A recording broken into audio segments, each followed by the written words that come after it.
Lacey Green here. Last night I had another Netflix movie night. This time I watched The Square, an Oscar-nominated documentary about the Egyptian Revolution of 2011. It has just been released on Netflix, so if you want to check it out for free, visit netflix.com/dnews. Man, oh man, you guys, I knew this documentary was going to be intense. I mean, I've heard bits and pieces about the revolution that's happening right now in Egypt, and I heard that this film has been banned by the Egyptian government, but I hadn't really wrapped my head around the gravity of it until last night. The Square does so much more to help an outsider understand what's going on than any news station, TV clip, or print article. It documents a group of young Egyptian activists who are desperately hoping to see change in their country, namely to see the president/dictator of 30 years step down and to implement a democracy free of corruption and Islamic influence by and for the people. The documentary starts off on a positive note. You see hundreds of thousands of Egyptians rise up after years of repression in the now legendary Tahrir Square, demanding that Mubarak step down, and he does, leaving the military in control. The rest of the documentary follows the ensuing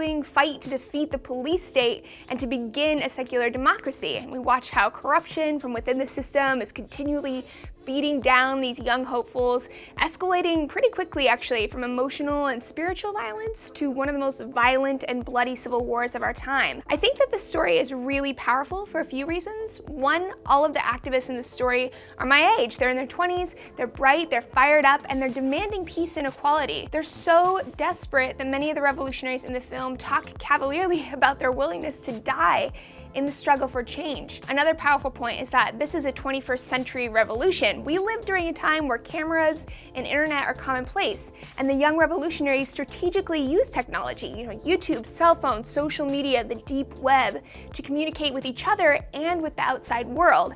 It's through the internet that the revolutionaries are able to expose the corruption and violence of their government and to call out for accountability. I also find it very powerful to watch what happens when people leave behind their differences to unite for change. And you hear about that all the time, right? History class and all that. But here, you're actually seeing it. Now, I'd be lying if I said this was an easy watch. It is brutal, you guys. I'd suggest breaking it up into a few pieces and watching it that way. But I think you'll be shocked to take an inside look at what's going on, and it'll definitely broaden your understanding of what's going on in the world.